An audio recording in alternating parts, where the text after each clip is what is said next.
नमस्कार विद्यार्थियों।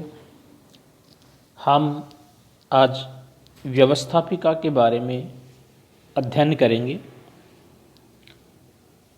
राज्य के लिए 4 चीज़ों का होना आवश्यक है। एक निश्चित भूभाग, जनसंख्या, सरकार और संप्रभुता। इन चारों से मिलकर के राज्य का निर्माण होता है और राज्य को सही तरीके से संचालित करने के लिए सरकार की आवश्यकता होती है। सरकार के 3 अंग होते हैं: व्यवस्थापिका, कार्यपालिका और न्यायपालिका। राज्य की इच्छा को निर्धारित, व्यक्त और क्रियान्वित करने के लिए सरकार की आवश्यकता होती है। सरकार के अभाव में राज्य की कल्पना नहीं की जा सकती, क्योंकि सरकार राज्य का मूर्त रूप है। उसे राज्य की आत्मा कहा जा सकता है। सरकार राज्य का वह यंत्र है जिसके ऊपर राज्य के कानून बनाने, उन्हें क्रियान्वित करने तथा उनकी व्याख्या करने का दायित्व है। सरकार सामान्यतः 3 प्रकार के कार्य करता है: कानून बनाना, उन्हें क्रियान्वित करना और जो व्यक्ति उनका पालन न करे उन्हें दंडित करना। इन तीनों कार्यों को करने के लिए 3 अंग होते हैं: व्यवस्थापिका, कार्यपालिका और न्यायपालिका। व्यवस्थापिका कानून बनाती है, कार्यपालिका उन्हें क्रियान्वित करती है और न्यायपालिका उनकी व्याख्या करती है तथा उनके उल्लंघन करने वालों को दंड देती है। सरकार के इन कार्यों का विभाजन शक्ति पृथक्करण सिद्धांत के परिप्रेक्ष्य में किया गया है। कुछ अनेक राजनीतिक वैज्ञानिकों ने सरकार के कार्यों का विभाजन शक्ति पृथक्करण एवं अवरोध और संतुलन से बिल्कुल भिन्न रूप में किया है। उनका विचार है कि शक्ति पृथक्करण का आधार संरचनात्मक है, अर्थात यह विभाजन अंगों के अनुसार कार्य करता है। उनके अनुसार सरकार का प्रत्येक अंग जो कार्य करने के लिए बना था, उसके अतिरिक्त अन्य कार्य भी करने लगा है।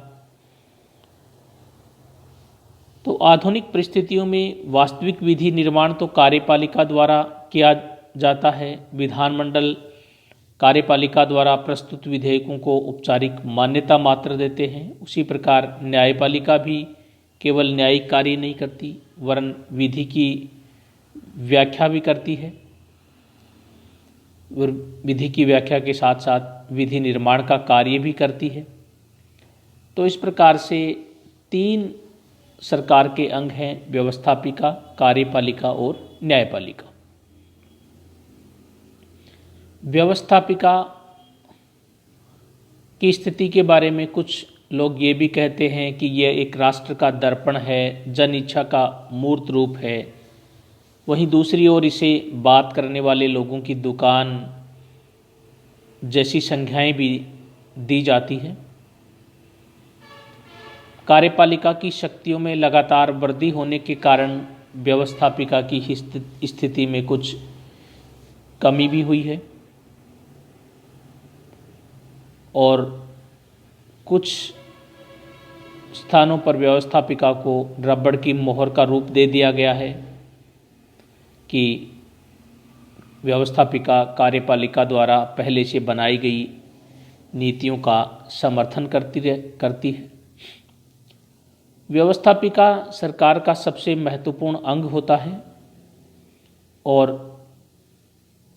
C.F. स्ट्रॉन्ग के अनुसार आधुनिक संवैधानिक राज्य में सर्वाधिक महत्वपूर्ण अंग व्यवस्थापिका अथवा कानून बनाने वाली संस्था ही होती है। भिन्न भिन्न देशों में व्यवस्थापिका को अलग अलग नामों से जाना जाता है। इंग्लैंड और भारत में इसे संसद कहा जाता है। जापान में डाइट तथा अमेरिका में कांग्रेस कहा जाता है। आधुनिक समय में नियम निर्माण का कार्य करने वाली संस्थाओं को व्यवस्थापिका कहा जाता है, लेकिन इसका तात्पर्य ये भी नहीं है कि नियम निर्माण का कार्य हमेशा से केवल व्यवस्थापिका संस्थाएं ही करती रही हैं। प्राचीन समय में नियम निर्माण का कार्य व्यवस्थापिकाएं नहीं करती थी, क्योंकि उन दिनों कार्यपालिका एवं विधायिका के कार्यों में कोई भेद नहीं था। तो व्यवस्थापिकाओं का जो डेवलपमेंट हुआ है वो एक ऐसा सामूहिक संगठन है जो कानून बनाने के अधिकार से युक्त होता है। व्यवस्थापिका के कार्यों और शक्तियों के बारे में बात हम करें तो दो प्रकार के कार्य हैं, कुछ परंपरागत और सरकारी कार्य हैं, दूसरे आधुनिक और राजनीतिक कार्य हैं। चूँकि व्यवस्थापिका सरकार का अंग है, अतः सरकार के कार्यों से संबंधित विधि निर्माण का कार्य इसके परंपरागत कार्यों में महत्वपूर्ण है। कुछ परंपरागत जो कार्य हैं वो इस प्रकार हैं कि विधायी कार्य, सबसे पहला इसका कार्य होता है व्यवस्थापिका का कानून बनाना, इसलिए इसे नियम बनाने वाला विभाग भी कहा जाता है। और यहाँ व्यवस्थापिका में लोकमत के आधार पर विभिन्न प्रकार की डिमांड्स के आधार पर विभिन्न प्रकार के कानून बनाए जाते हैं, ताकि वो शासन को सही तरीके से संचालित उन कानूनों के आधार पर किया जा सके। दूसरा जो मुख्य कार्य है वित्तीय कार्य, अर्थात व्यवस्थापिका जो है वो राष्ट्रीय अर्थव्यवस्था का नियंत्रण करती है और प्रत्येक वर्ष वो एक बजट प्रस्तुत करती है और उस बजट के आधार पर ही शासन का संचालन किया जाता है।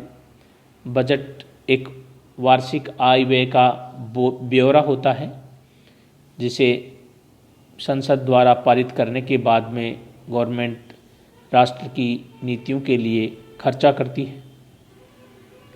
नेक्स्ट कार्य है परंपरागत कार्यों में कार्यपालिका पर नियंत्रण।